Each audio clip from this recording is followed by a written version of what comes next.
We will call to order. See, they don't even know. I know it. All right, it is 6 o'clock. We must call to order this meeting of the Lenox School Committee.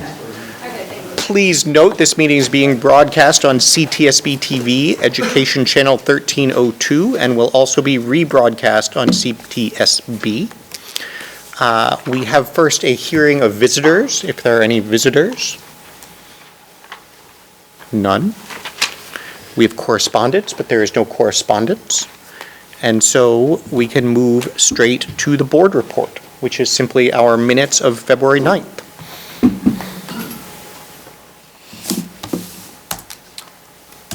If anyone wants to make a motion to approve them. I move that we approve the minutes of the meeting of February 9th. Second. All in favor? Aye.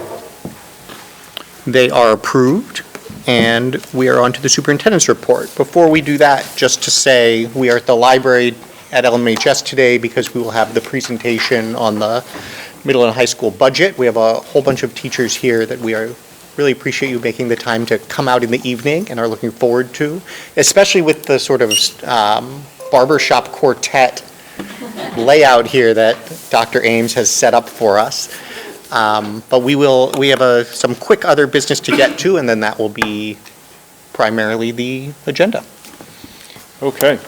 So, highlights. There were two health inspections, one of each cafeteria, and both cafeterias passed them 100%. And the inspector said, and I quote, "I hope the school recognizes how lucky they are to have such great food. The food here is better than 80% of the other schools out there." And the inspector went on to say that most of the other places are heat and serve and not foods made from scratch. And she was incredibly impressed with the hydroponics and all the fresh ingredients. So kudos to our cafeteria for a great job. And this is, just to point out, this is National School Breakfast Week, and the cafeteria staff, the theme for this year is the quest for school breakfast, and so they've been doing this up and have a menu, a quest menu for every day for school breakfast. I also wanted to point out kudos to our theater manager and drama instructor, Ryan Bannon. There was a special publication from the Berkshire Eagle on education, their annual Making the Grade supplement, and there was a wonderful positive story about the impact that Mr. Bannon is making and the revitalization of our theater program under his watchful eye. At the Morris School, Friday the 13th was Global Play Day, and there was a whole bunch of activities and such, and the students had a wonderful time. This is a global event, and we're glad that our elementary school gets to take part in it. And today was a National Read Across America Day, and members of the broader community came and volunteered to read in the classrooms, and that was greatly appreciated, and thank you to everyone who's a volunteer who read. And at LMHS, a group of students, teachers, and administration traveled to France over the February break, and despite some lost luggage and rainy weather, everyone had a fantastic visit, and they even had the opportunity to see the Eiffel Tower and the Louvre and Versailles, and they even had the opportunity to practice making genuine French macaroons. So thank you to everyone who was involved in that. That was a wonderful trip, and for Mr. Haas for accompanying them. And those are my updates. All right. Field trips. All right. Your choice. I'll be very brief. I don't want to, wow, this is intimidating. So I'm Ben Weaver. I'm just here to request an out-of-state trip for the humanities course with my co-teacher, Priya Strinko. It's our annual trip we take every May, usually kind of culminates the work of the class. It's to New York City. It's an academic trip. We have a museum. We go to MoMA. We see a play. The themes that are raised there, they have to address in a final exam. And we usually are lucky to go with our 2 guidance counselors. It's a nice kind of culminating event for the seniors in that way. We have a pizza dinner. Yeah, so that's trip. The highlights this year, there's a Duchamp retrospective at MoMA. You probably know his work and hate it. It's he's famous for the urinal that he brought in and called a fountain. So we're going to take our students and see a urinal in New York City. And then we see a play we saw last year, which was really great, called maybe Happy Ending, which is about the how robots might be more human than humans and might not want to be human if they could be. So kind of really relevant. Costs about $135 total, I think, this year. About $75 for that's per student, not total. 75 for the theater, about 50 for the bus, and 10 for the museum. And we'll be going, I think it's around May 20th. Great. Any questions? All right. I think we'll do all 3 and then approve them all at once. Okay. So, thank you.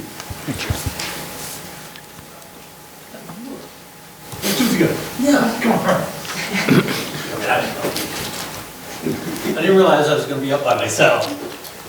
We prepared in harmony.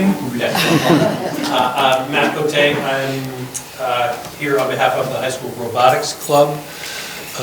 We have qualified for the Mass State Championship Tournament on the 15th of March, which is in Boston. We've qualified for it before, but never so far east. And we are wishing to stay overnight the night before, March 14th. Got some prices on hotels, and we would stay the night before, get up early. The doors open at like 7:30 in the morning, so it would be our attempt to get there a little bit brighter and shinier than leaving the parking lot here at 5 in the morning. It's my understanding Or the judging earlier. Very, very early. So, Very early, yeah. The doors open and you go in, you get judged, you get inspected and the whole bit. And then it's an all-day event, so it's a long enough day as it is. So we're hoping to spend the night overnight, the night before. Do we have chaperones for We do. relative to the number of? 2 male, 1 female. One of the chaperones is going to be my daughter, who happens to live out there. She's going to spend the night with us in the hotel. Yeah. There'll be 11 children. 11 children, 3 adults. Where in Boston is this? Wentworth Institute of Technology. Yep. so I'm really hoping you break in a robot voice before they go. So. No more words unless you have questions. And for cost of it, is it within club budget? Or I see we have donations for robotics team coming up shortly. I don't know if that's related. This will ultimately be funded by the robotics student activity account. Okay. Which is not part of the operating budget. We're going to move money into there. Ultimately, it will come out of the student activity fund for robotics, which they fundraise for. Great. The students themselves will pay for their own lunch and dinner the night of the 14th. But other than that, we're hoping that will cover. We found some cheap hotels. The best we could anyway. Okay? Thank you.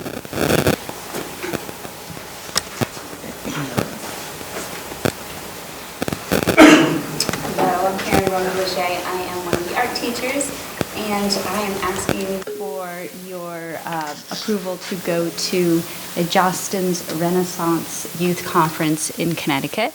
We went 2 years ago, and it was amazing. It's a half-day conference, so we'd be leaving at 7:30 in the morning and be back in time before school ends. It is free of charge, besides the bus, which is being paid for by prepaid miles from Dufour, so feels pretty free. The kids will be asked to bring a bag lunch or a school bag lunch, and it's just meant to empower the kids with creative thoughts and come back thinking about our school in a positive way, and then we can create posters and do things for pep rallies and just bring it back to the school so it makes us more prideful. Any questions? Last time we brought, I think, 7 kids because we weren't sure. We're allowed to bring 20, so we'd like to bring 20. And last time we brought 2 chaperones, and we're allowed to bring 5, so we would like to bring 5.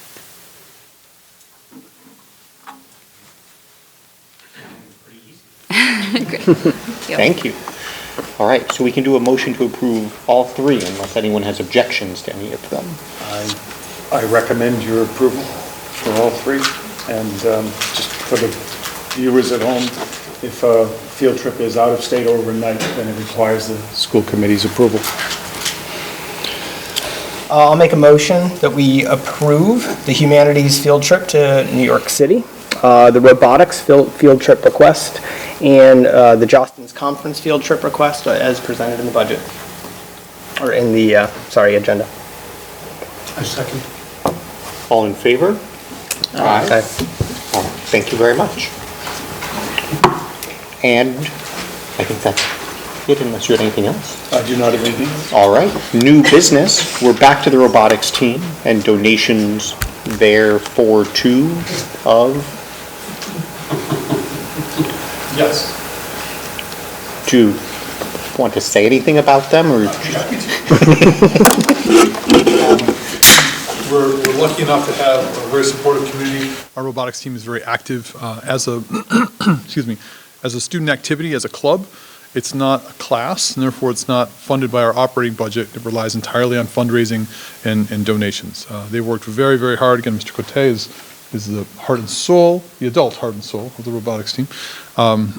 They've got some great relationships with local business partners, as well as some national organizations that have funded the club. And we want to be sure to acknowledge that with the school committee. So we ask that you vote to accept the very generous donations that they've racked up over time. We haven't come to you with every single one, but we do want to keep you abreast of how this is being funded and just sort of make sure you hear the good news about the support in the community. Then we would just need a motion to accept the set of donations as listed in the agenda. I'll make a motion to accept the donations for the robotics club as presented in the agenda. Second. All in favor? Aye. Aye. They are accepted with thanks to the generous donors. That's great. And then we have an internet services contract. We do. So the administration has a statutory limit of being able to approve a 3-year contract. The legislative body, in this case, the school committee, can approve up to a 5-year contract. And the terms of the 5-year contract are considerably more attractive financially than the 3-year contract. Our IT director was unable to be here this evening, but Melissa, was it $60,000, if I remember correctly, the difference? Over the span of the Yeah. 5 years, Yeah. it would be. We're dropping from, the budget had about 34,000, 35,000, which is after E-rate application, the net. This year, we're down to 23 with this signing of the 5-year, if you approve. If not, we would have been higher than the 34, 35. And this is the one Randy presented on it when he was presenting the budget and said Correct. it was more than sufficient for anything we might need Correct. over the period until AI takes over. That's right. But then contracts will all be voided anyway, so we will cross that bridge when we come to it. All right, any other questions on the contract? All right, well then we would need a motion to approve a 5-year internet services contract. I'll make a motion that we approve a 5-year contract with our internet service provider. Second. All in favor? Aye. It is approved. Thank you. And with that, we invite Dr. Ames to take us on a journey into the Lenox Memorial Middle and High School. Journey it will be, yes. We're going to jump right into it. The presentation kind of speaks for itself. Before we start, I do want to say thank you to the folks here who are going to present. They'll be working hard on presenting tonight, but they've also put a lot of time into the presentation itself. And it's important to note that not everyone was able to be here because of the change in date. Some of the very, very valuable members of our leadership team aren't here with us tonight, but they've all worked very hard, and I just want to say thank you. Really appreciate it, and you will see the efforts of their labors here. Actually, I should just say, at this part, I'm just speaking for myself, but this is my favorite meeting of the year, and I know, in general, we are also down a couple of members because of the change of date, but certainly not a reflection of interest in this, because this is a good presentation, so thank you again for developing it. I should have quickly given a shout out to Dr. Weaver. He had another commitment he had to leave for, but he and his digital video production team put together part of the presentation, and we'll be working off of slides, so it'll be a little bit of back and forth, bear with me. But as members are coming up in groups to present the next section, you'll see a little bit of a video introduction from some of our students who are sort of introducing the theme, and then the faculty members will speak to the individual items in the theme. So there'll be a lot going on. It'll take us a little bit to find our rhythm, but here we go.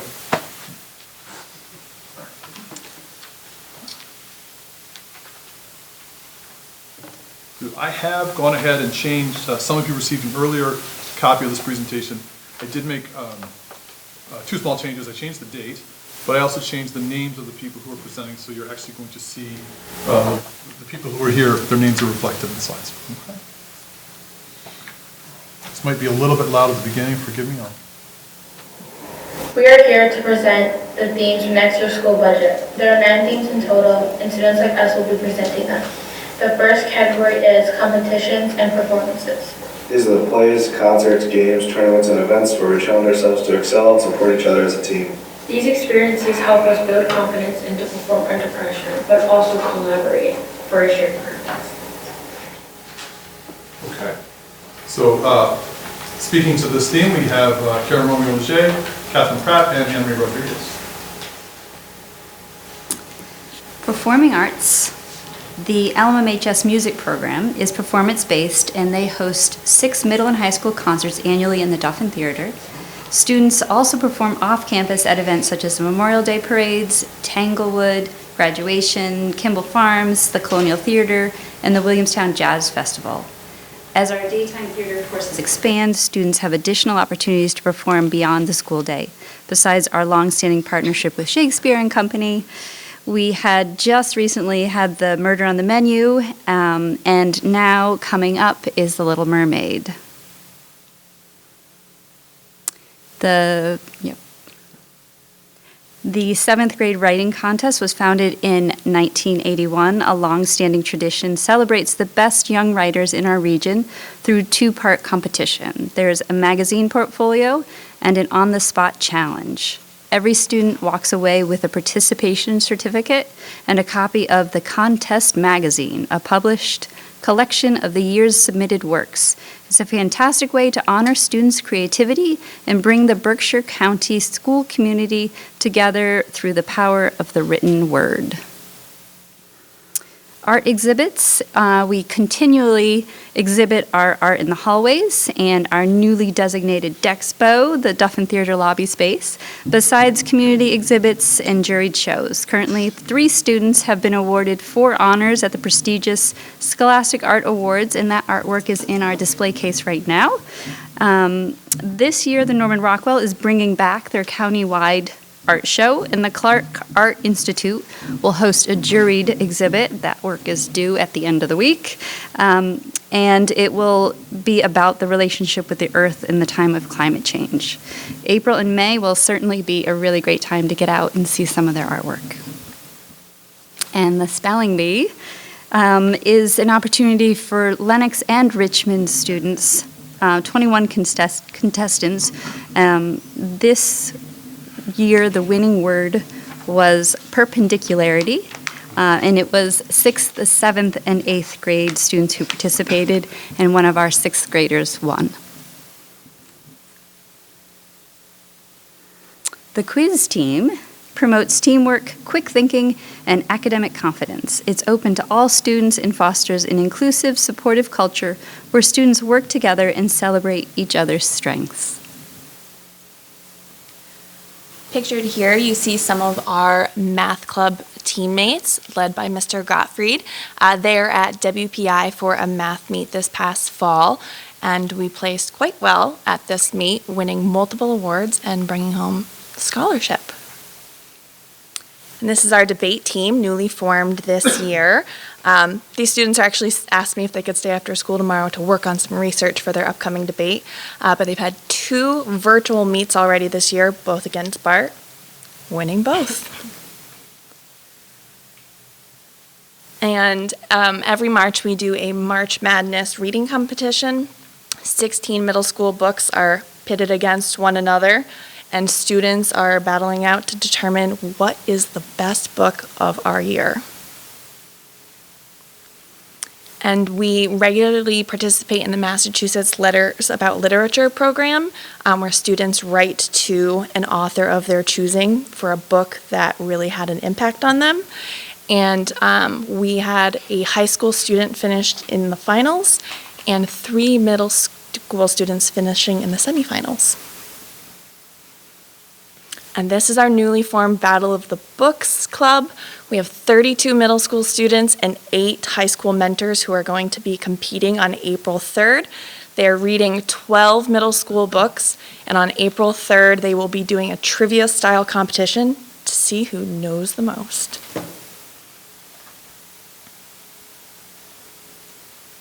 So I'm supposed to start with international affairs, John?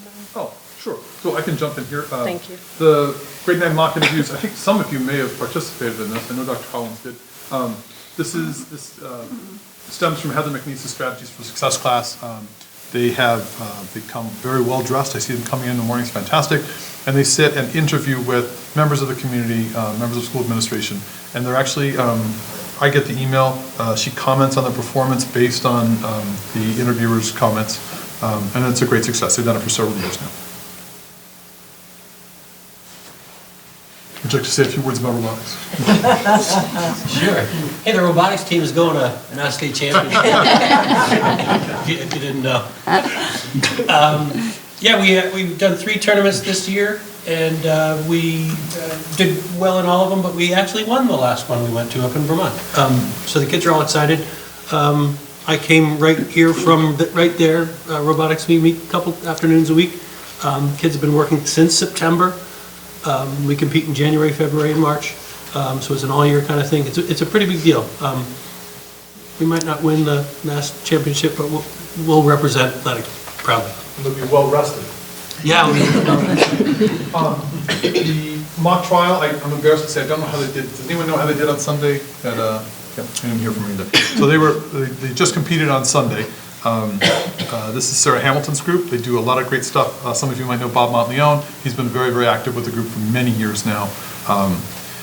It's just another offering we're very, very proud of. On to International Fair. Over here. Sorry, robotics pictures. Mock trial. Okay, great, thank you. So the International Fair is an every other year event in which we transform the Duffin Theater, lobby, and cafeteria into an exhibit space. Students, faculty, and staff, together with our students and community members, represent several countries from around the world, usually more than 20, through cultural exhibits, activities, performances, music, dance, and of course, food. The picture that you see below is our fully staffed World Languages Department, gearing up and preparing for this year's International Fair, which you're all invited to attend, and you'll receive invitations to do so, and we hope to see you on March 25th in the early evening. Usually we start at 5 o'clock.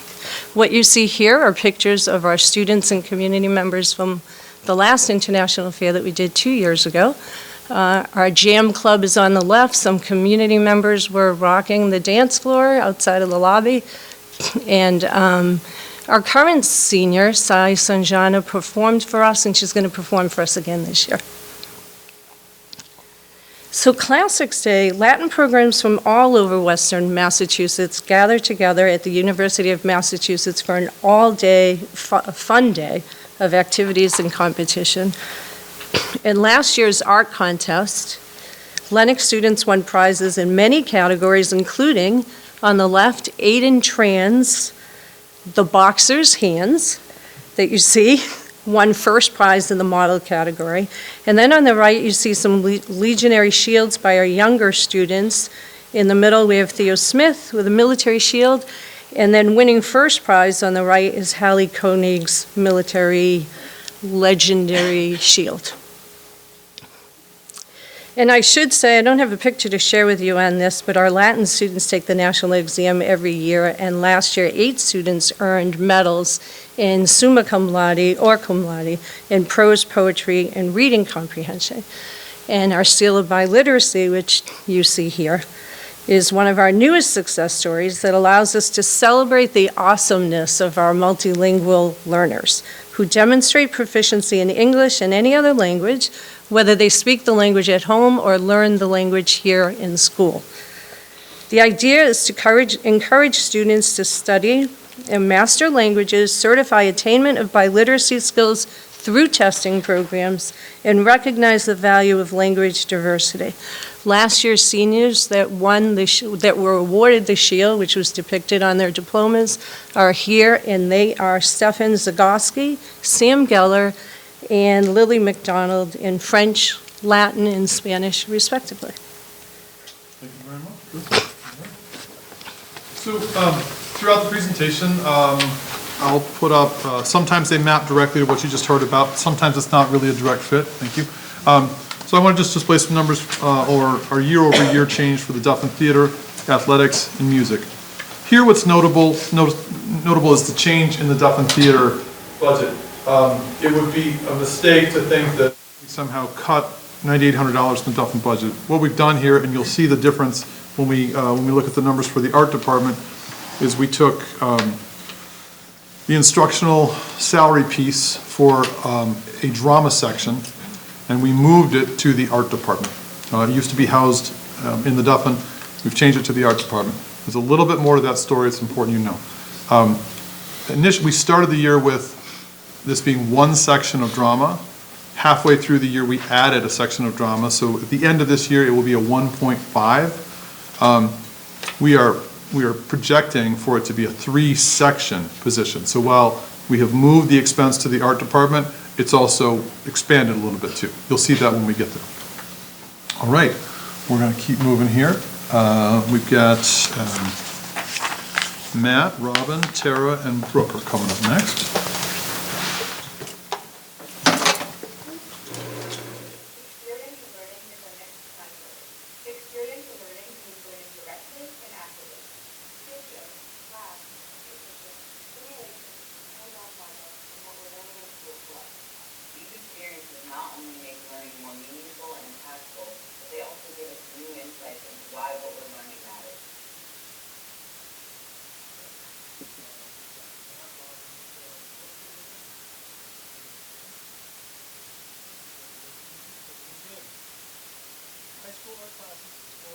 Nearby museums such as Mass MoCA and the Norman Rockwell Museum.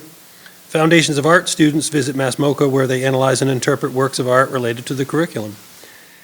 8th grade art students visit the Clark Art Institute each quarter for curricular connections and learning outside the classroom. Most recently, the students were guided through the collection with the consideration of, quote, curating a culture of respect. The BSO, music department takes an annual field trip to the Boston Symphony's Open Rehearsals for High Schools program at Boston Symphony Hall. On the 5th of February, Lenox students were treated to a program of Mozart, Tchaikovsky, and Gabriella Smith. Every other year, advanced and honor students visit New York City and Boston for a field trip to various museums. The photo on the slide is from our trip last year, when we viewed the architecture of the Boston Public Library and the Winder, Wonder exhibit. Oh, Heather McNeese told me it was Winder. Okay. Sorry. Wonder. I'm filling in for Heather, so it's Wonder. Heather. The Wonder exhibit, sorry, my apologies. This year we're planning a trip to the Met and the Cooper Hewitt Museum.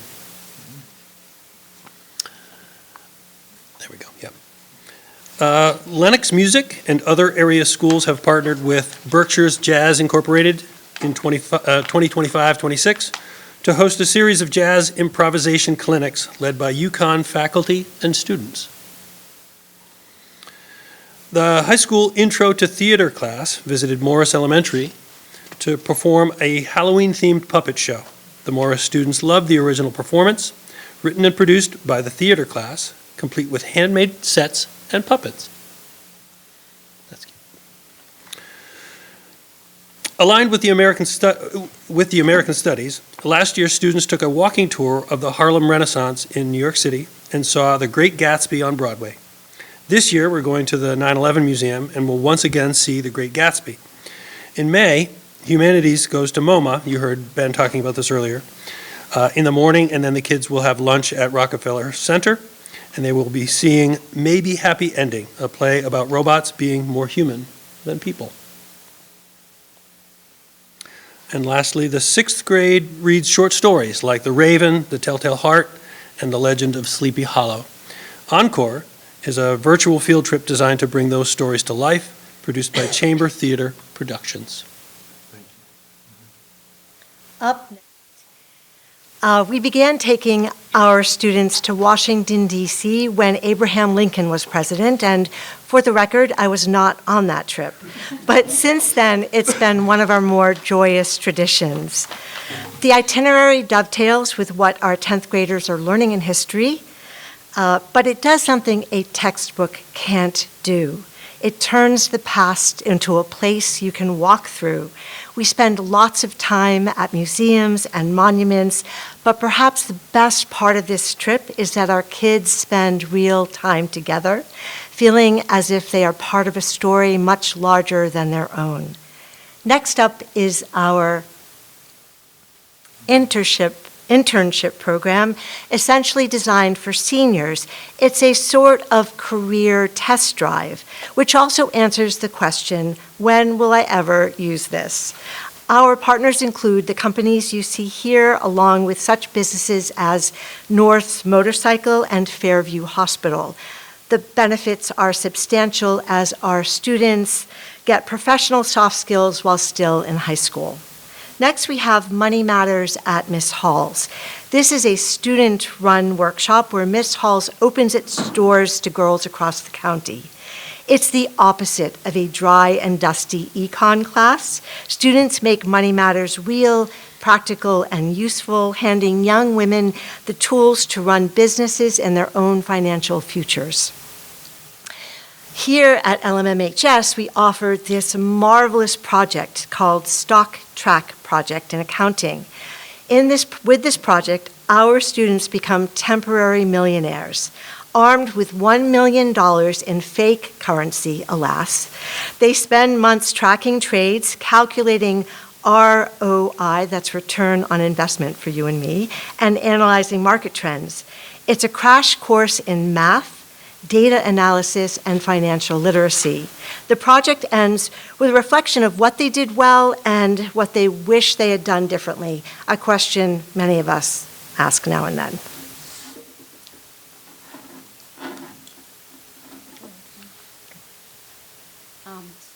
Also, there was the New York Stock Exchange, which I think you've all heard from me, so I won't go into in great detail, other than we took a bunch of students to New York City Wall Street, went obviously to the New York Stock Exchange on the floor and up into kind of the rafters to see the bell very close up, and also went to the Fed, where we got to go 5 floors down into the vault to see bars of gold, which was pretty cool.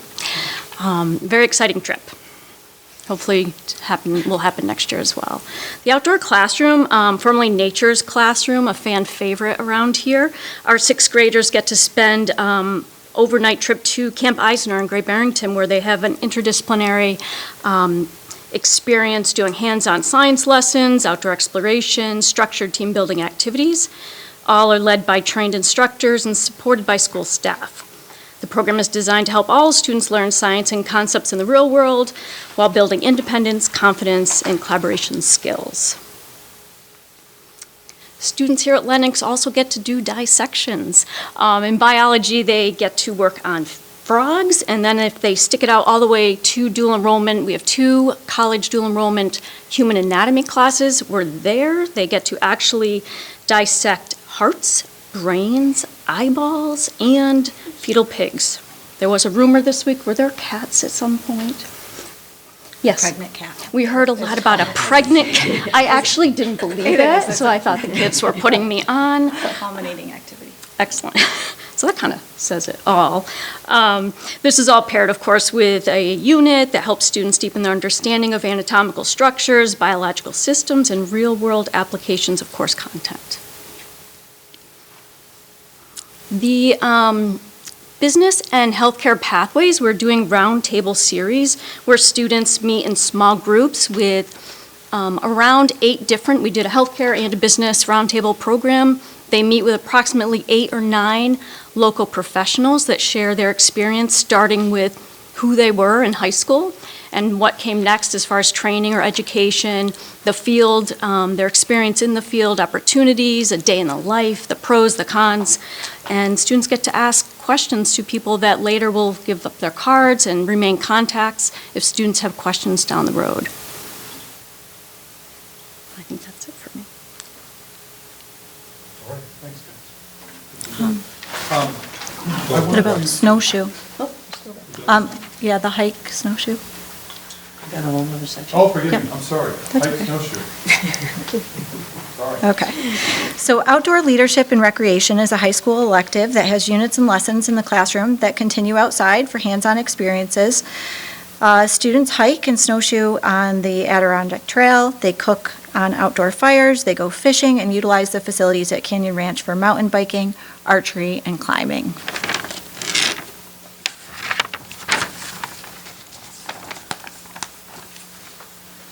Healthcare guest speakers, so throughout the year, healthcare professionals come into anatomy and physiology courses, and they share information related to their field with our students.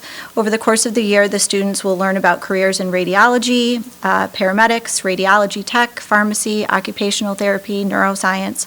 Anatomy students also traveled to Western New England, where they met with professors in the field of pharmacy and occupational therapy. The professors helped us participate in some lab-related activities, and they learned about the 6-year 3+3 doctorate programs in pharmacy and OT. The first class went in the fall, and the next class will be going in April.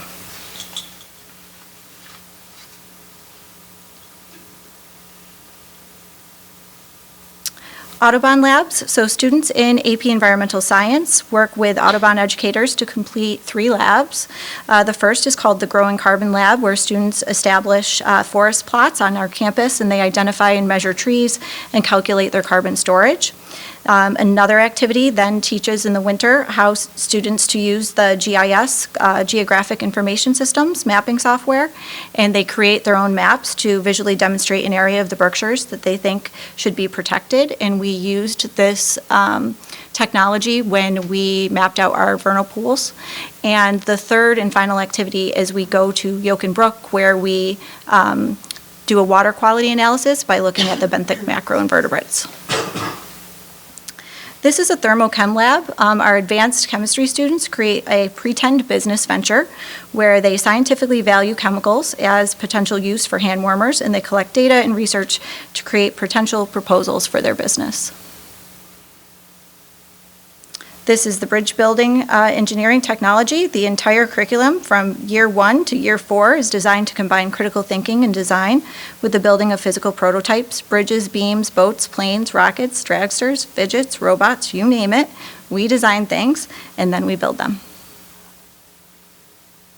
And finally, the pop-up store entrepreneurship classes set up their first pop-up boutique at the Apple Squeeze this year. And to prepare, they actually set the pop-up tent and tables in their classroom. They practiced different display techniques until they were satisfied with their overall appearance. Okay, thanks. So, in this section, it's worth noting that there's a significant variance in the health education line. What I want to point out is that the percentage it's quite large. It's almost 19%. The dollar variance year over year really isn't. What that's looking for is it really reflects about $800 more in one section and $2,500 more in another. The $2,500, the larger the increase, is intended to fund 3 speakers quarterly in each of the health sections. That's what that increase is for. The $800 is intended to fund 2 different trips, local field trips, One is to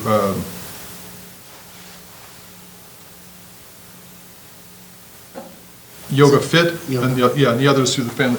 Family Consumer Science and Yoga Education will both do a field trip. So the percentage is a little eye-popping, but the dollars themselves are quite small, and that's what they're intended to fund.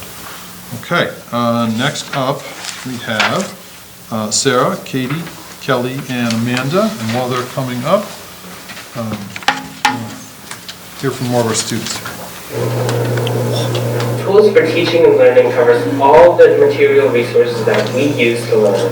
Things like books, art supplies, lab equipment, software, cameras and microphones, anything we use in and out of the classroom.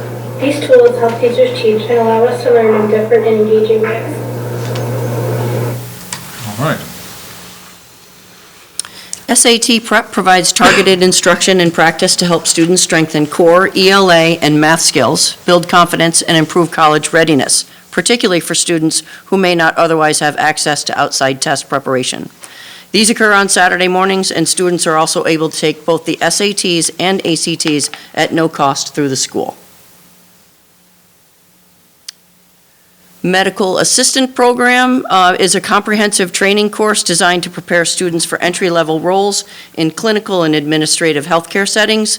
It includes classroom instruction, lab work, and clinical experience covering medical terminology, patient care, pharmacology, and phlebotomy to prepare students for the CCMA certification exam. In Family and Consumer Science classes, the new feedback CPR dummies are essential for students to achieve American Heart Association certification in CPR, AED, and first aid. These advanced mannequins provide immediate, objective audiovisual feedback on compression rate and depth, allowing students to correct in real time and develop the precise muscle memory required by AHA training standards. Many students rent their instruments, but LMMHS does own key pieces such as the timpani drums, chimes, keyboards, and large instruments used in classes, concerts, and the annual Memorial Day Parade. Not only is the theater home to our beloved Mr. Bannon, but it is also where we host our musical and theater performances. We have our various award ceremonies like our NHS and NAHS ceremonies. Various workshops throughout the year, such as the African drumming that Amy Higgins brought in, and various competitions like the Spelling Bee, and on April 3rd, Battle of the Books. The Sora Reading app is an app that provides students access to over 80,000 ebooks and audiobooks, and we've seen significant growth over the last 3 years having implemented this program. A lot of teachers are now using the Sora app to combine audio with the visual print books. And then many schools in Massachusetts have to rely solely on the Massachusetts Board of Library Commissioners provided statewide databases. We are lucky enough to add additional funding for additional databases, and we proved very fortunate because in late spring, the MBLC actually cut funding to 21 databases, and we were able to maintain dozens of those through local funding. This is our beautiful new library catalog, which is providing additional access to students to search for books that are in our library, but also provides additional features for them to start working on book reviews and gives them better access to what we have here. Much more user-friendly. And then our middle school is really equipped with some great technology like IXL, No Red Ink, Gizmos, Desmos, and of course our Apple TVs to aid in their instruction and curriculum support. For ceramics, our high school 3D art class is where most of the ceramics projects happen. The program is in its second year and is a wonderful opportunity for students that like to build instead of just draw to feel creative and successful. The whiteboards and wipe books, are used for small group work, and we got this idea from the fall PD. Students are able to break up into small groups and can cross-collaborate throughout the classroom. For the Apple products, these tools have been gradually purchased over the past few years for the teachers, especially in the math department. They use these tools to support effective math instruction by enabling the math teachers to present, annotate, and share mathematical thinking in real time, foster stronger student understanding. And lastly, for this one, the PE equipment. For the physical education department has a wide range of games and activities for students both in the gymnasium and the fitness room.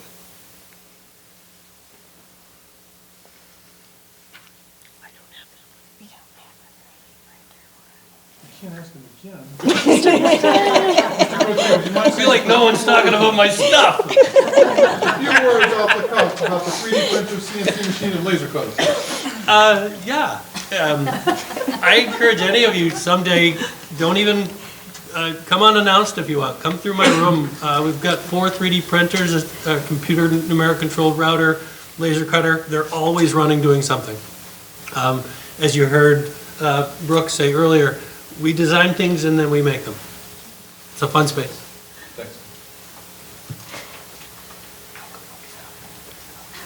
Lots of pictures, man. Okay, this is an image of the business maker space.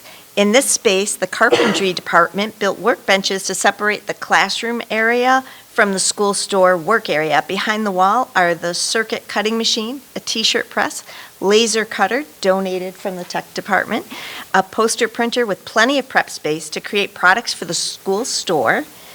And in the school store, we have some updates. The carpentry students also built a pegboard wall behind the counter to provide more storage and display space for the store to show off their wares.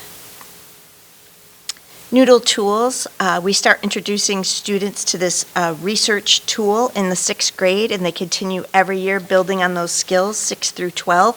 It is a resource for them to use to organize research and mostly, and more importantly, help them learn how to create citations in all different formats and styles. We have reading libraries in the classroom in all languages with varying reading levels to support student growth. Here in a freshman class, they take it one step further by corresponding with English learners in a French school outside of Paris. Garbanzo is an instructional tool used in language classrooms to differentiate and support the different learning levels and proficiency, giving students real ownership of their own learning. So the numbers here, we spoke a little bit about this earlier when we were looking at the deaf and theater. You see that there's a significant percent variance for the art department, and that really is simply capturing what was instructional salary for drama, which we've moved to the art department, but it's important to remember that it's also expanded a little bit because we've had a higher demand for it, and we're thrilled to be able to offer it both in middle school and high school. Okay, I invite Gabby, Bree, Kelly, and Anne Marie up.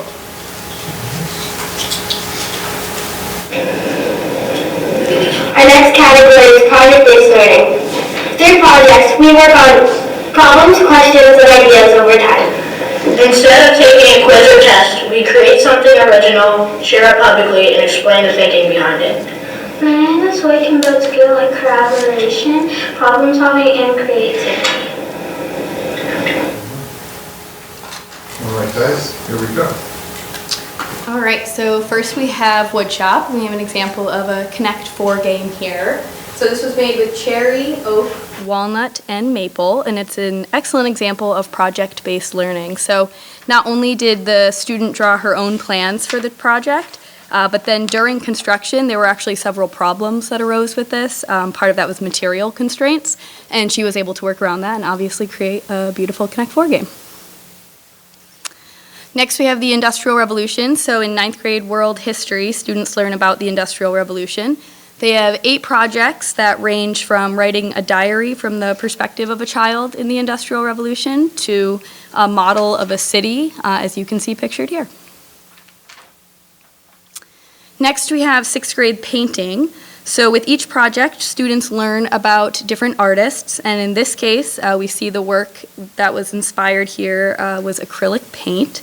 And so students are able to make their own choices when they're creating their artwork, and they try to mimic a technique of a specific artist. And then in humanities, students read Dante's Inferno, and then at the end, they are tasked to design a hell of their own to show that they have learned his system of justice and law. There's a line in there about a budget presentation. And then in the 10th grade English class with Miss Getson, they read Frankenstein, and then afterwards kids show their understanding of the text sorry, I've been losing my voice all day, by writing jacket copy. They also write an author bio and fake but believable review quotes, and then they actually design a cover that fits a monster. It's synthesis, research, and persuasion disguised as art. Then in our 9th grade English class, students read the Odyssey. And in the Odyssey, one main theme is Xenia, which is the concept of hospitality. So students pick a character, and then pretending that they are that character, they write a review as if they are staying in one of the places in the story. In geometry, we do a lot of projects, and this allows our students to demonstrate their understanding through some creativity, some collaboration, and actual application of the work that they're learning rather than memorization alone. We complete a multitude of these projects. You just saw a few of them up there. We do a circle project, a map project, tessellations, and a lot of different constructions throughout the year. And then for personal selling, business students tested their personal selling skills this past February through a Valentine project. Every student identified a local charity that was meaningful to them, and then they got to work on actually trying to compete to be the top seller of those Valentines. The winning student donated all profits, totaling $998 to her charity of choice, which was 18 Degrees. In this image, you're looking at a nanotech molecular project. This project involves building of atoms, and it is a capstone project for the unit on bonding. Students try to give it a modern flair while combining all components of the atom bonding process. In 7th grade, students study ancient China, and they are tasked with doing research about any topic of their choice in ancient China. So they choose the topic, they do research using the databases and books that I have in my classroom, and then they have to create their own project. So the project is of their choice. This is just one example. And then the main goal of it is they have to teach their classmates about their topic in the end. These are examples of a 6th grade pyramid building project that is done. They are tasked with creating a geometrically perfectly shaped pyramid, and inside of the pyramids they have to place certain items that would have actually been found. They're like little replicas of things found in pyramids during that time period. Also in 6th grade, they do a unit on Mesopotamia, and students have to, out of Play-Doh, write a message using cuneiform script. So they get some Play-Doh, so they pretend they're making a clay tablet, use a stylus, put in a message, and then someone in their class has to try to decipher and read the message. So it's pretty fun for all the students. Okay, and during the French rotation in 6th grade language learning, students create French calendars, which you see here, to learn basic French vocabulary and expressions in order to make comparisons between national holidays in this country and those in the French-speaking world.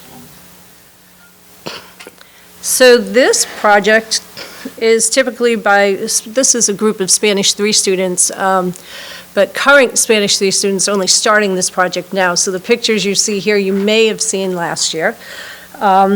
This is a research project where students investigate the work of Diego Velázquez, 16th century artist, in Spain, and his famous piece of work, which is Las Meninas. And as you can see, the students above are acting out the scene of Las Meninas. And in order to do this well, students needed to research every person in the painting, in the image, and then decide who they wanted to be when they presented it for a group of students here in the library, and then photographed by our AP photography students. And then to pursue and further their research on art history, Spanish art history specifically, they continue in a field trip to the Harvard University Museum of Art, and they are actually continuing that study now in Spanish 4. And that's it. Thank you very much. Next up is Amanda Sarah. So these are the numbers from two of the departments that were indirectly referenced in that section, social studies and world languages. Next up, we're going to look at learning differences. The next category, learning differences, reflects our school's goal to meet the needs of each individual student. This may include extra help after school, specialized instructions in class, and accommodations on tests and more. If teaching and learning are flexible, all LMHS students will have what they need in order to achieve their academic goals. For Scholastic, text-to-speech, while using text-to-speech, an automated voice reads the article aloud. Each word is highlighted as it is read, and students can then control the speed of the reading. For our recently added, we have strong intervention. Our intense ELA and math intervention program in the middle school provides targeted, flexible support to meet the students where they're at, helping close the skill gaps and build confidence. Our intervention teachers work closely with the classroom teachers to make sure they are following along with the curriculum and filling relevant gaps to keep the students afloat in the classroom. The multimodal presentation of concepts, math concepts are taught using visuals, 3D models, verbally, through hands-on activities, discussions, and technology, so students can access the content in a way that best supports their individual learning styles. The flexible after-school math help, after-school help allows us to respond to student-specific needs in real time, offering extra support and reteaching in a low-pressure environment outside the regular school day. Our Transitional Wellness Program develops lifelong skills to integrate, for students to integrate themselves into the community, developing health and wellness skills before they age out at 22 years old. Activities take place on campus, as well as field trips that explore yoga, bowling, cooking, meal prep, and visits to local fitness centers. Choice boards in middle school, Strategies for Success students use choice boards to review concepts from previous grades. They start with familiar skills to help build confidence as they work towards mastering more challenging ones. High school studio art students collaborated with a visually impaired student to create a woven blanket. They used strips of fleece in a hands-on inclusive art project.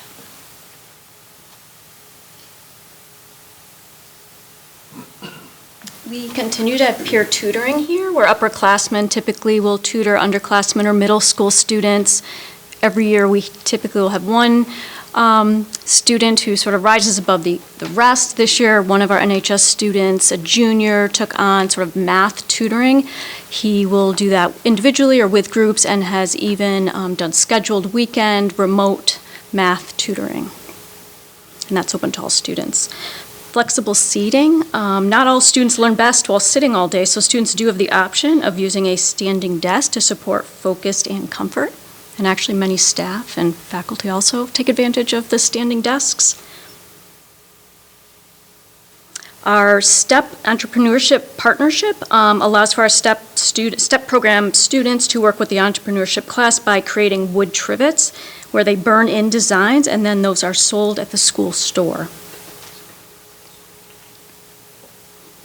Our Physical Education and Health Department offers alternative courses to the traditional PE offerings. This includes outdoor leadership, yoga, and family and consumer science to students who struggle with traditional physical education offerings, or they would like to supplement their wellness options with an additional elective course. Spanish 3 students visit Morris Elementary School to celebrate harmony through storytelling, choosing stories that provide all students the opportunity to celebrate differences amongst us. Additionally, these budding thespians author and illustrate children's stories in their target language to share with youngsters at Morris. Next up. Marcus and Brooke. So these are some numbers from our budget categories called other student activities in other districts. The percent variance in other districts is quite large. Deserves an explanation, and that's why we invited Melissa Feldhaus. This is for vocational transportation to Taconic. And we've been lucky in the last few years to share a van with Lee. But their van is now full, and this year we have to migrate over to contracting with Dufour for a route to Taconic. And we have about 8 students on there. We anticipate 8 students again next year. So this new allocation represents the increased cost that we are incurring this year, but will continue into next year. What's the capacity of the van? The van that's driving the children. I think it's a mini, like a transit type mini bus. We saw it the other day. It's a bigger transit van than we have. And it should hold anywhere from 12 to 15 students. We are working with other business administrators in the area. There's a transportation spreadsheet that's shared so that we know who's going where, and if we can piggyback on theirs and help share costs, both districts benefit from that. So we are working to have that for all of the business administrators. I think other districts utilize it, so we want to have that at our disposal as well. So our group is looking to have that done and available so we can share when we can. Thanks. All right, next up, we're going to hear a little bit about character. The next category is character. Character is about who we are, not just our grades. Character means honesty, responsibility, kindness, and respect to others. Here at school, we strive to be good people, not just good students. These lessons matter in life beyond school. Okay. Let's start with welcome blankets. Sorry, I can't get over my 7th graders there. They did a good job. Welcome blankets. So students fill in their free time while waiting for their ceramic projects to dry, being fired by learning how to knit. With their newly acquired skills, they collaboratively create a welcome blanket, which there's the example of one, which is displayed at various museums throughout the county before being donated to a recently arrived immigrant family. And then for Kimball Farms, we have several things. And the sixth graders participate in a pen pal program with residents at Kimball Farms. Students have 22 pen pals who they write to every other month, and then they meet with their pen pals in person in the month of June. In addition, our NHS students have a book club with Kimball Farms, and we also have a program called Senior to Senior, where students do arts and crafts with the residents. And then we have a traveling mural. School communities from around the world create and share murals centered on peace, friendship, diversity, identity, and love. The library in Miss Bermudez's 2D art class paired up with 3 other schools in the state to participate in this community, helping to build understanding and connection, one piece of art at a time. And then poetry. We teach poetry every year in this district, because simply and plainly, it makes us better humans. When a student wrestles with a Shakespearean sonnet or sits with a Mary Oliver nature poem, they are practicing 3 things in the modern world we are currently trying to kill: paying attention, naming a feeling with precision, and most importantly, resisting the urge to judge something before they understand it. Poetry is how we teach them to be the kind of people who actually notice the world before they try to change it. Merch with a Mission.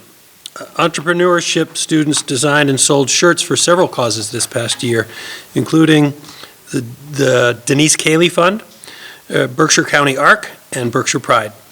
They also jumped on the 6-7 bandwagon and used it for good, raising over $500 for heat assistance.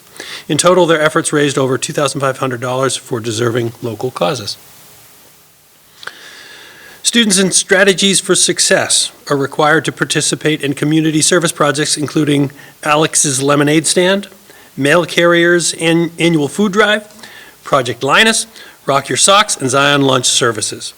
They walked for domestic violence and men's mental health and held 2 type-a-thons to raise money for A.J. Riello, a Pittsfield student receiving a heart transplant, and also the Salvation Army during the holidays, and shopped for and wrapped presents for a family of 5.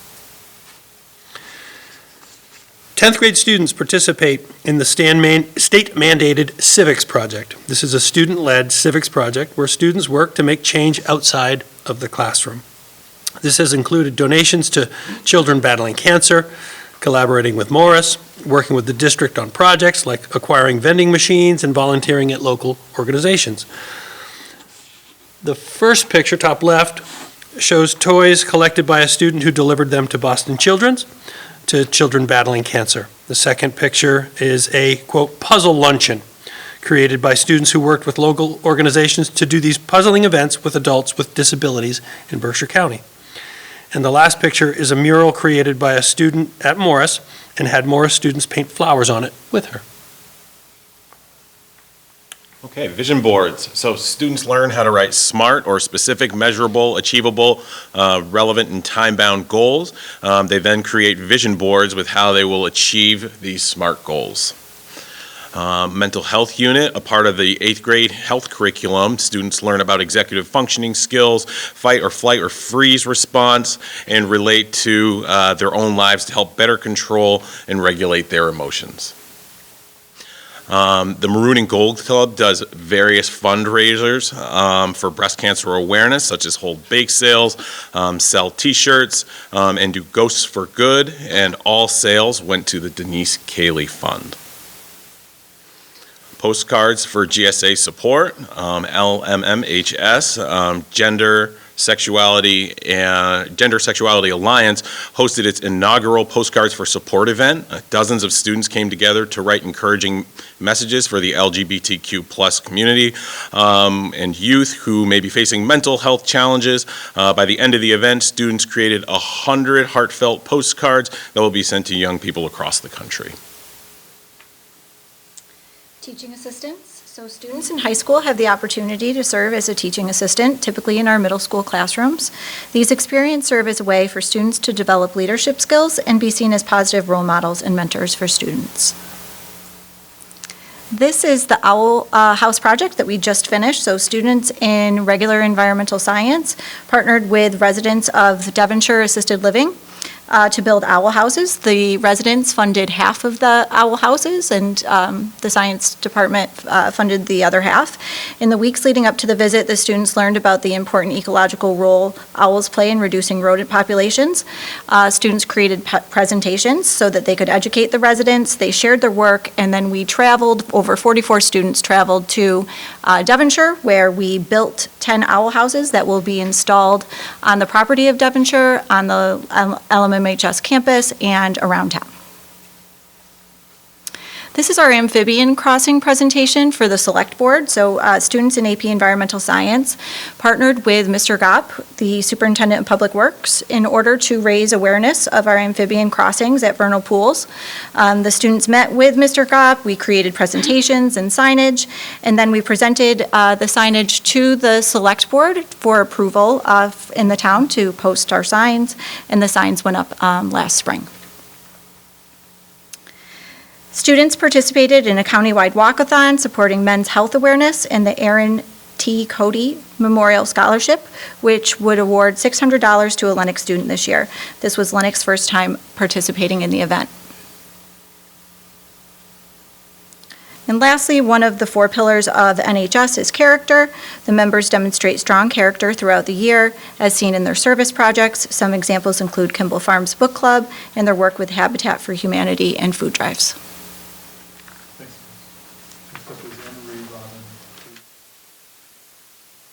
I want to make it clear to the middle school teachers that are here that the middle school budget did not drop by 11.47%. I want to make it crystal clear, Kelly. Amanda. What that reflects. It costs a total of $50,000. What that reflects is in FY '26, there were 5 stipended positions in the middle school. There was a 6th, 7th, 8th grade team leader. And in last year's numbers, we had 2 data coaches, which we've moved out. We've moved those into a stipended line. The number still reflects the 6th, 7th, and 8th grade team leaders, but not the data coaches. There were 2 of them. And that's largely what that reflects, was the stipends. So we're going to move on to literacy.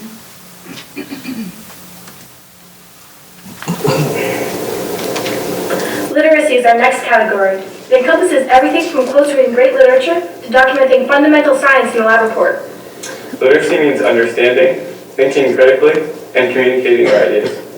These skills, reading, writing, speaking, and analyzing, are fundamental to every subject we study.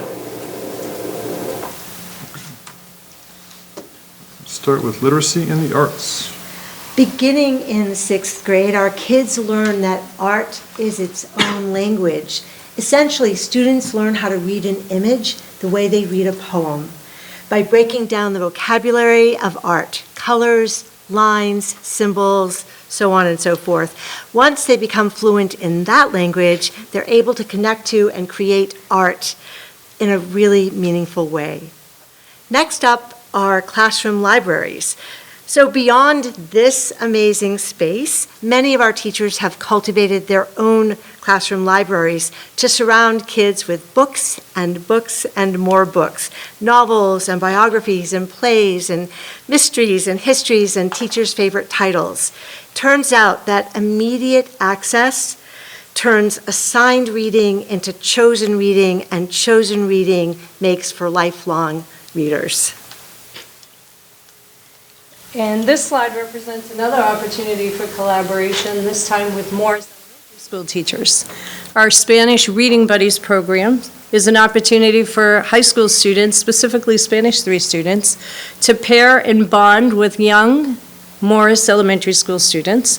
Students learn Spanish vocabulary and phrases while reading children's stories, and some of those stories could be stories that the elementary school teacher has already picked out to read with his or her students. Could be stories that our students have written on their own, or just something that we've chosen. And in this picture that you see is a group of Spanish 3 students recently with a 2nd grade classroom reading Jan Breck's Ukrainian folktale, The Mitten, El Miton. And similarly, if you go into the next slide, you just see an example of some of the writing in a similar French program that you heard about already, in which our 9th grade students develop relationships. And this has been ongoing for a number of years, and it continues throughout the year, where Madame Dupuis has students interacting with French students who are learning English over in a school outside of Paris. So we work to incorporate independent reading into all ELA instruction, like Robin was saying, by allowing for student voice and choice in what they read. We help turn them into lifelong readers. And then on top of voice and choice, we also create a number of reading challenges through our school library, which gets students excited to read with some friendly competition. So researching and critical thinking is a huge part of what we do here at the middle and high school. And the library databases that we have are an excellent resource that provide us with so many primary and secondary sources, among other things. Then we have Choices by Scholastic. So Choices magazine supports the middle school health curriculum by presenting age-appropriate, research-based content on real-world health topics in a format that is accessible and engaging for students. Its use encourages critical thinking, media literacy, and informed decision-making, while reinforcing key health standards through discussion, reflection, and application-based activities. Here we go. Ms. Casala, Ms. Birdsall, and Ms. Jay. Have a little intro here from students.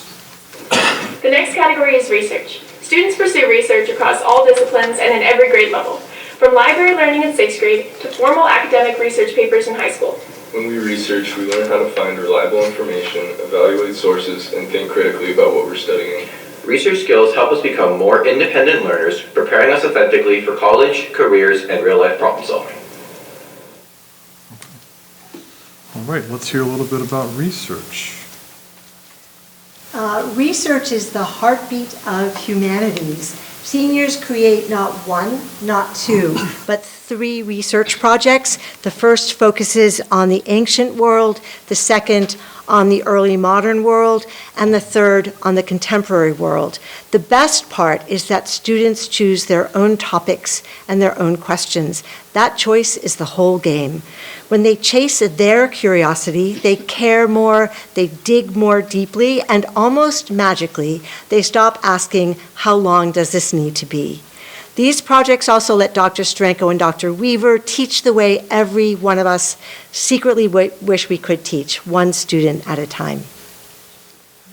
The Outsiders, 1960s. In this project, 8th graders become mini time travelers. They read articles and discover websites and view short videos to get a real feel for the 1960s, then compare it to the world that they're living in now.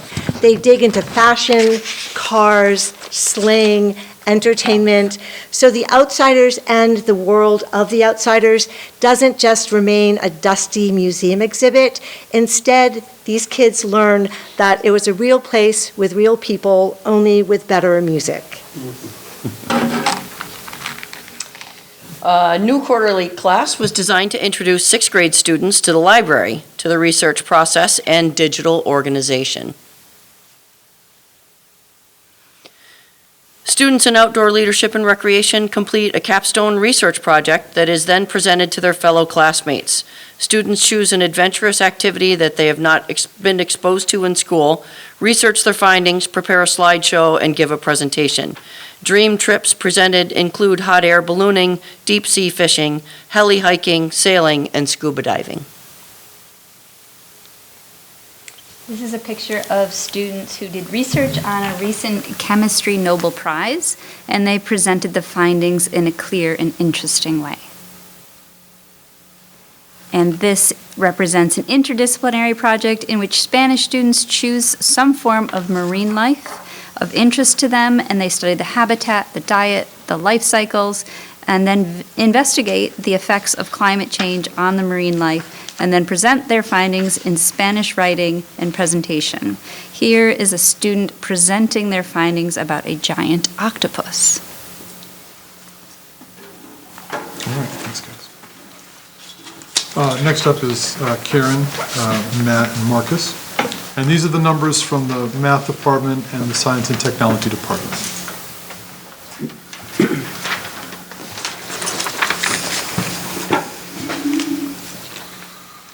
We're going to talk about belonging next after a student introduction here. The last category is belonging. Belonging means feeling safe, included, and valued. When students feel like they belong, they do better academically and emotionally. This category is sports programs that help students feel like they belong here at school.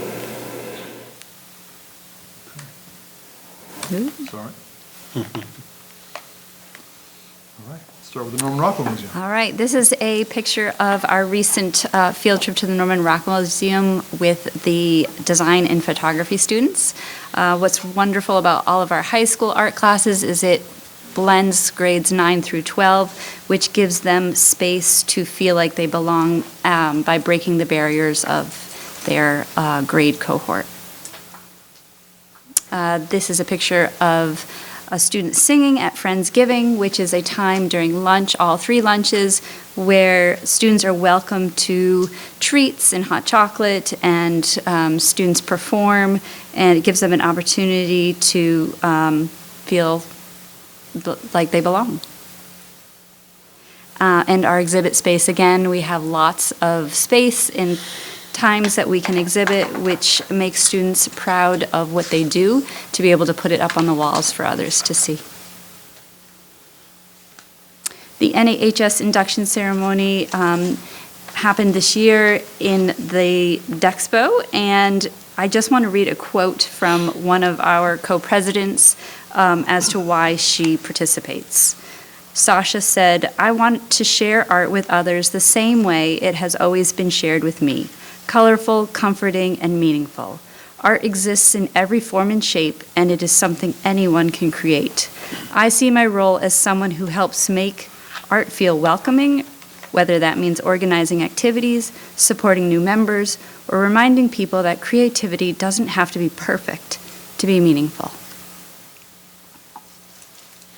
Eighth grade reading identities.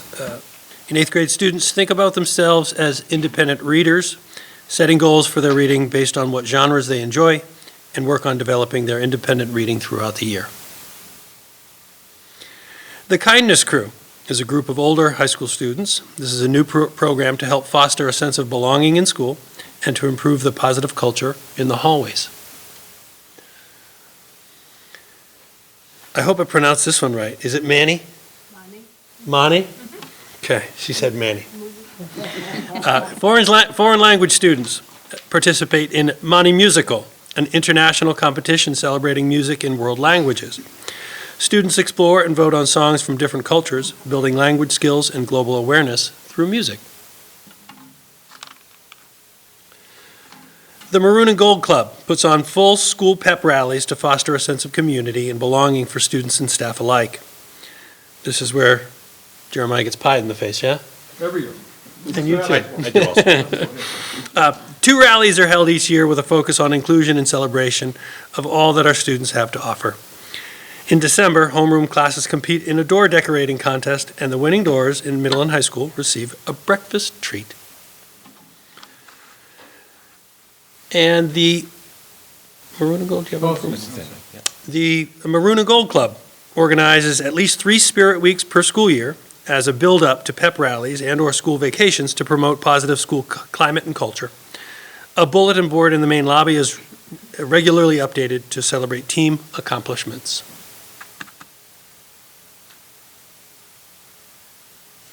Is that you? Nope. We must have missed one. Some of our middle school classes, or middle school grades, specifically 8th grade, does some team building field days. So, when we have times when maybe there's not a ton where we can, get a half day that the students go outside and, participate in a bunch of team-based events to really build some collaboration and really bring everybody together.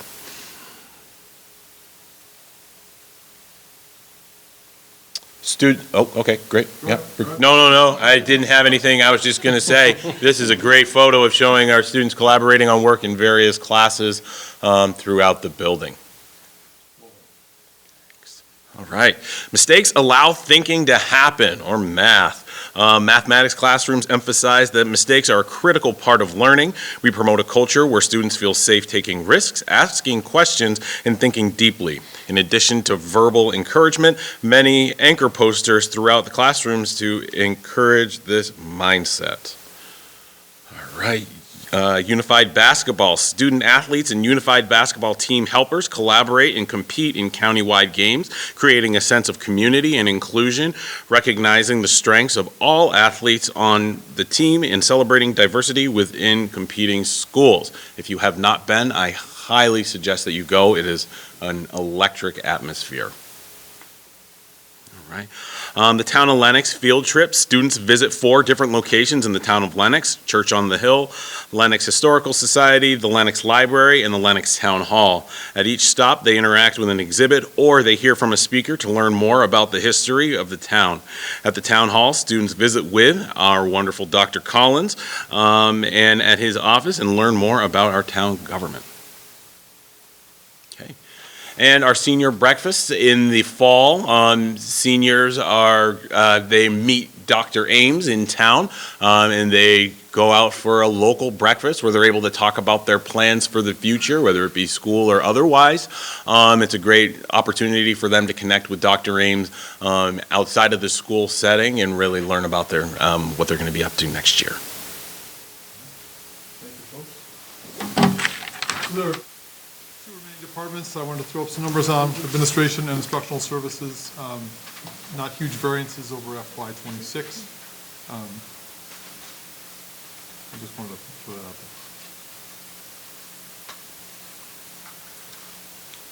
The last two slides are, I'll come back to this one in a second. This one itemizes a few important things in our total percentage. This slide simply breaks our operating budget down in different categories, including professional development, administration, other programs, pupil services, and instructional. I think what it demonstrates very, very, very clearly is that just a huge portion of our budget is the cost of instruction, which is worth every penny. But this compares it neatly with some of the other aspects of our operating budget. So our initial budget request, this is a process, we're aware of that, is $7,066,328, and that represents an increase of just over $300,000, 4.92% increase. Some of the bullets below represent what some of the changes are. I think the biggest dollars and the biggest percentage in our budget this year comes from the expansion and the demand for drama, and going from what right now is 1.5 classes of drama to 3 next year. And we started with 1.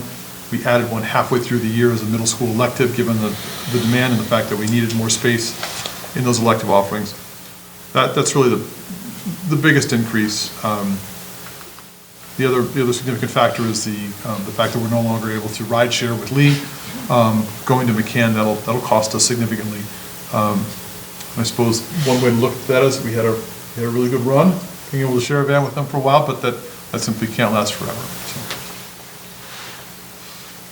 Happy to answer specific questions about programming, about individual department budgets. Again, before I miss the opportunity, I just want to say thank you to everybody who put so much time into developing this presentation and then giving up a couple of your evenings, because you were all here during the snow day. They all showed up for the presentation, so they were here that evening as well. But I'm very, very grateful for all of your help throughout this process. Question?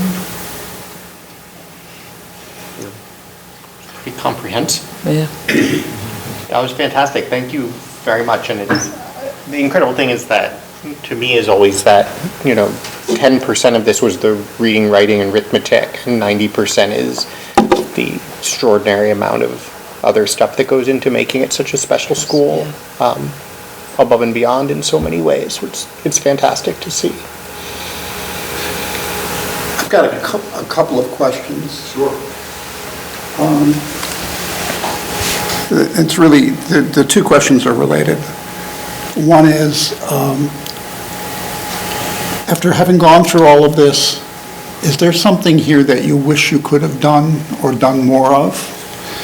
And then the second part of that is there something here that you wish you didn't have to do or you could do less of?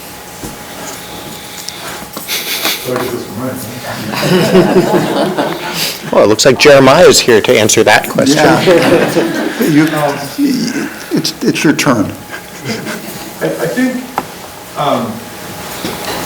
to answer your question indirectly, I will say I think we are, as a school, and certainly as a district as well, but as a school we are incredibly blessed to have the independence that we have in our instruction. What you have before you are just really, really talented, hardworking educators who know their material, know their content, know their students and their families, and their older brothers and sisters, and in some cases previous generations now, very, very well. And every opportunity we have to trust that experience and to trust them in their instruction is incredibly valuable. And it doesn't often translate into dollars. It's really allowing them to do what they do in their classroom and supporting the needs when they do come up. I'm thinking about the Audubon labs, for example, I'm thinking about, Matt's, the robotics expenditures, for example, supporting those kids in that, and really taking advantage of that success. All the extra things that are it's not the reading, writing, and arithmetic, but it's in many ways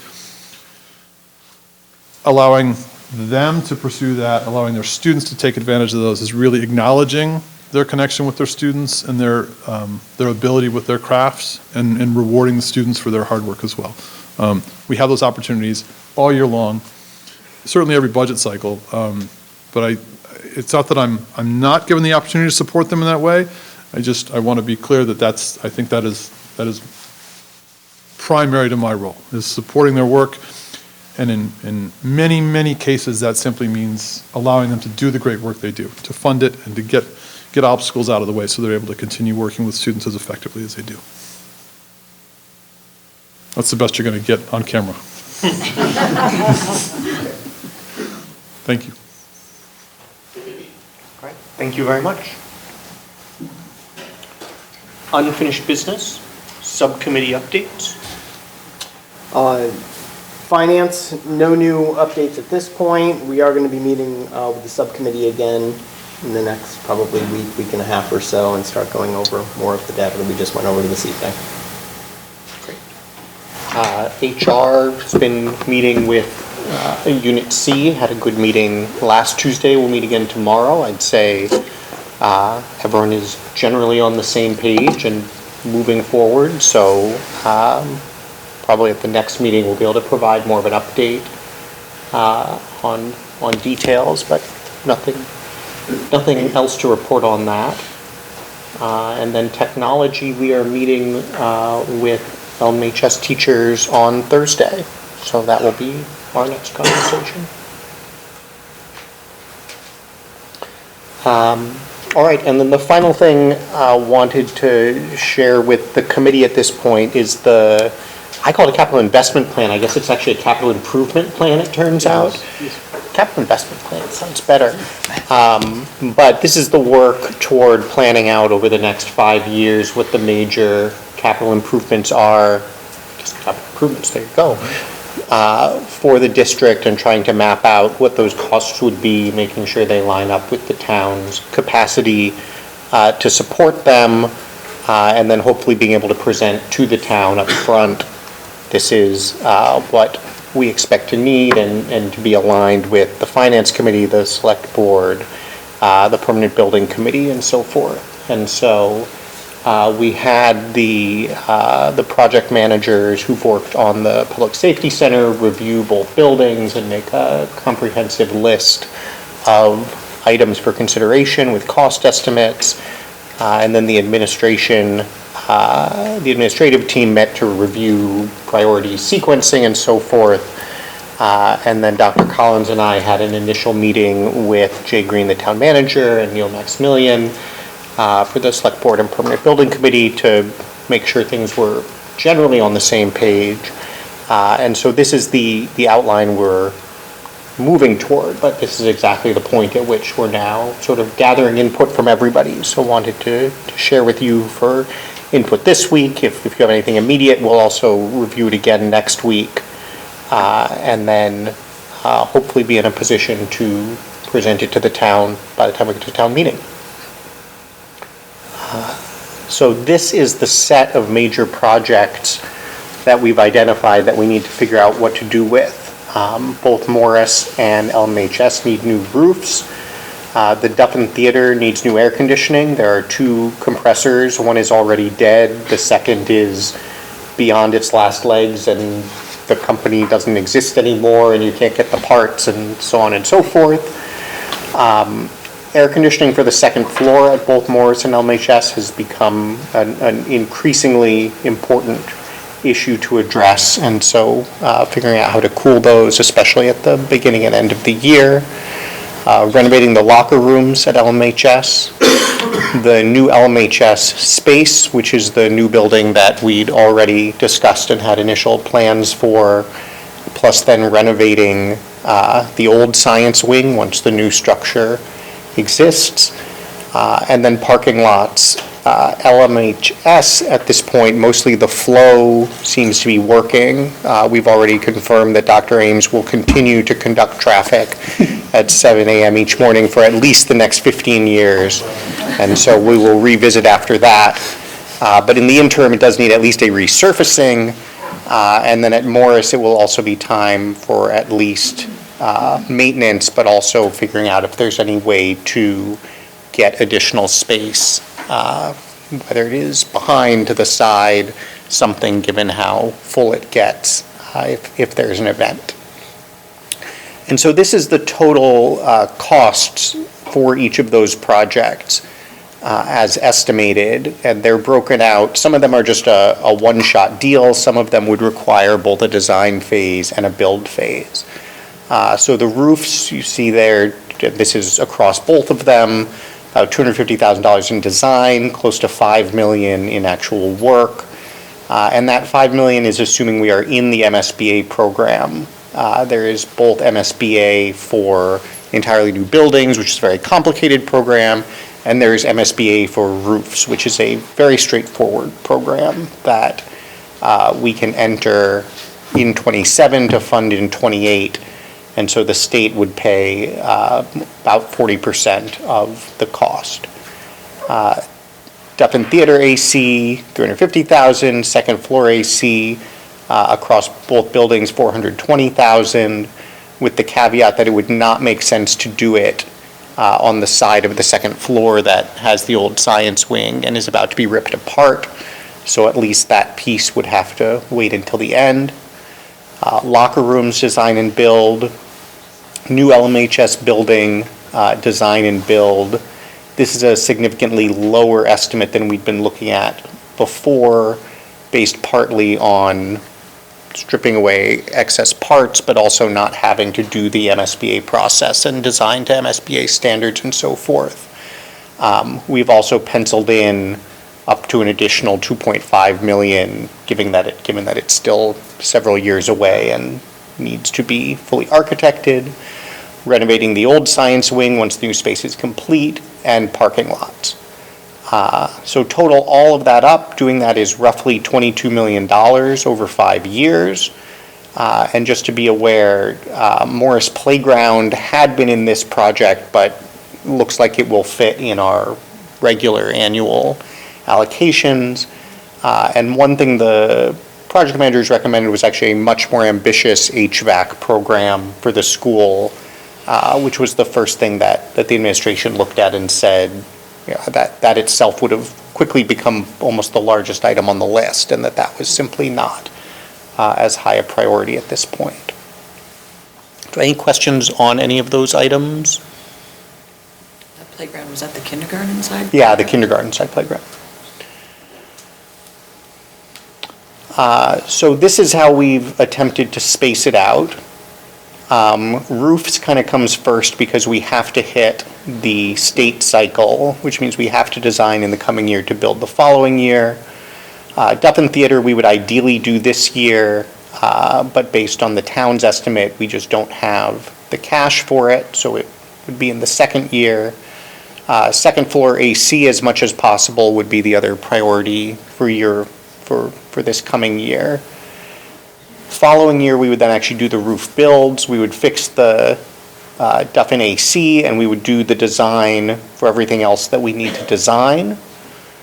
The 2 years after that, we would then do the locker rooms and then do the new space and the science wing renovation.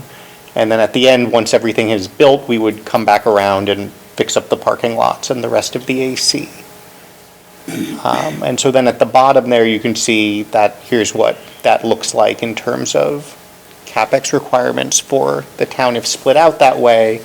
And the other consideration in doing that way is to separate out when would we actually need new borrowing versus when could we potentially do it out of cash. And so we have 2 years where we could do it out of cash, 2 years where we would be looking at significant borrowing, and importantly, being able to push the biggest chunk of borrowing out as far as possible. And so if you look at the last slide, this is just the bars are now the cumulative amount we would have spent So this isn't new spending each year, this is how much we would have spent by the end. And then the line is the cash we would have to raise to do it. So this coming year, looking at $500,000 or $600,000 in additional cash. We would then borrow about $8 million the following year, primarily to do the roofs and the design. We would then need a smaller amount of free cash in '29. We would need to do the biggest chunk of borrowing to fund the new construction in '30, and we would borrow enough at that point to also cover anything for '31. And the town is looking at this further, but the initial sense is because we will have been able to pay down several years of debt on the wastewater and public safety by the time we get to '28, we should be in a position to do some short-term borrowing then, and then by the time we get to '30, should be in a position to do what we need to do for the building.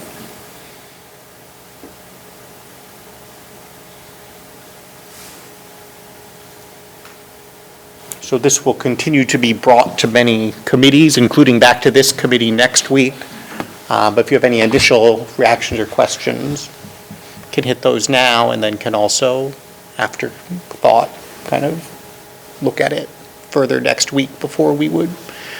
Technically, we don't have to vote to approve something. This would come before us each year, but we want to be able to bring it to the town as something that we're confident meets our needs.